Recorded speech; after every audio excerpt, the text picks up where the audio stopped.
falando um pouquinho do câncer de mama, embora a incidência anual seja de menos de um caso por 1.000 mulheres, a gente ainda tem muito receio de realizar a terapia de reposição hormonal para mulheres com câncer de mama, ou que tiveram, né, no caso. Então, aqui ele fala que a indicação de terapia combinada contendo progesterona micronizada ou a dihidrogesterona oferece menor risco de desenvolver câncer de mama do que outros com progestágeno. Então, tem pacientes que tiveram câncer de mama e, sabendo da linhagem e conhecendo todo o diagnóstico e sendo liberado pelo oncologista e pelo mastologista dela, ela quer fazer essa terapia. Ela pode até fazer desde que seja com a progesterona micronizada ou a dihidrogesterona. Progesterona micronizada, a gente usa o Trogestan. A dihidrogesterona é o do Faston, tá? Só para vocês terem os nomes aí em mente. E ainda, pacientes que foram portadoras,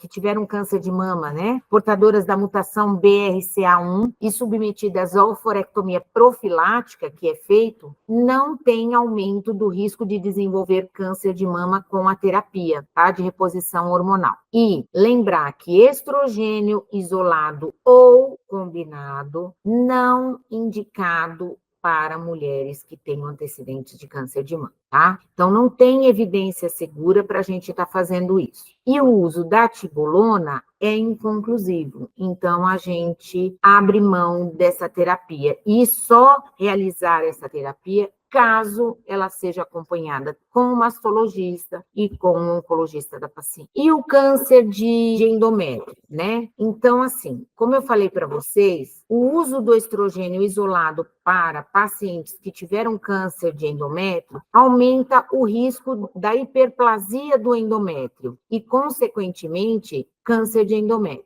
que é dose e tempo dependente. Então, por isso que a gente fala que o câncer de endométrio, a gente não indica terapia de reposição hormonal. O estrogênio combinado, ele até reduz o risco de hiperplasia comparado com o estrogênio isolado. Mas, como eu posso fazer uma comparação, esses dois, o uso da terapia tem que ser bem cuidadoso. O uso da tibolona não tem nenhuma conclusão ainda em relação a isso, e a gente mantém a postura de que, se não dá para acompanhar essas pacientes, ou elas não têm essa avaliação, o ideal é não fazer a reposição. E a terapia com os outros cânceres, né? Então, assim, a gente tem o câncer de colo retal e o câncer de estômago, eles não têm, o do colo retal, a terapia combinada, ela tem até uma proteção em relação a ele. Agora, não existe nenhuma associação entre a terapia de reposição hormonal e o câncer de estômago. A terapia combinada, ela aumenta o risco, lembra que eu falei para vocês, do meningioma, e a contraindicação é o progestágeno. E no câncer de pulmão, não está ainda bem estabelecido a associação da terapia com o câncer de pulmão. Agora, a terapia de reposição não associa aumento com alguns tipos de neoplasia, então de tireoide, de pele, de tumor de pele melanoma,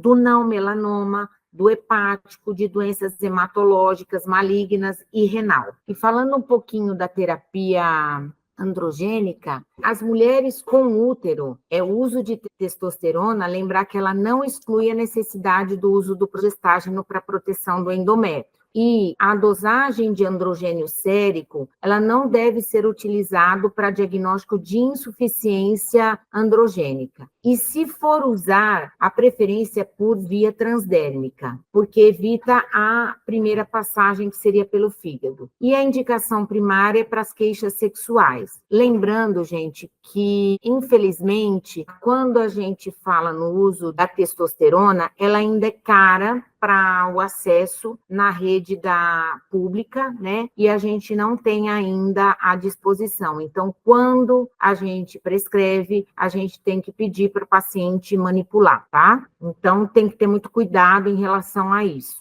tá bom?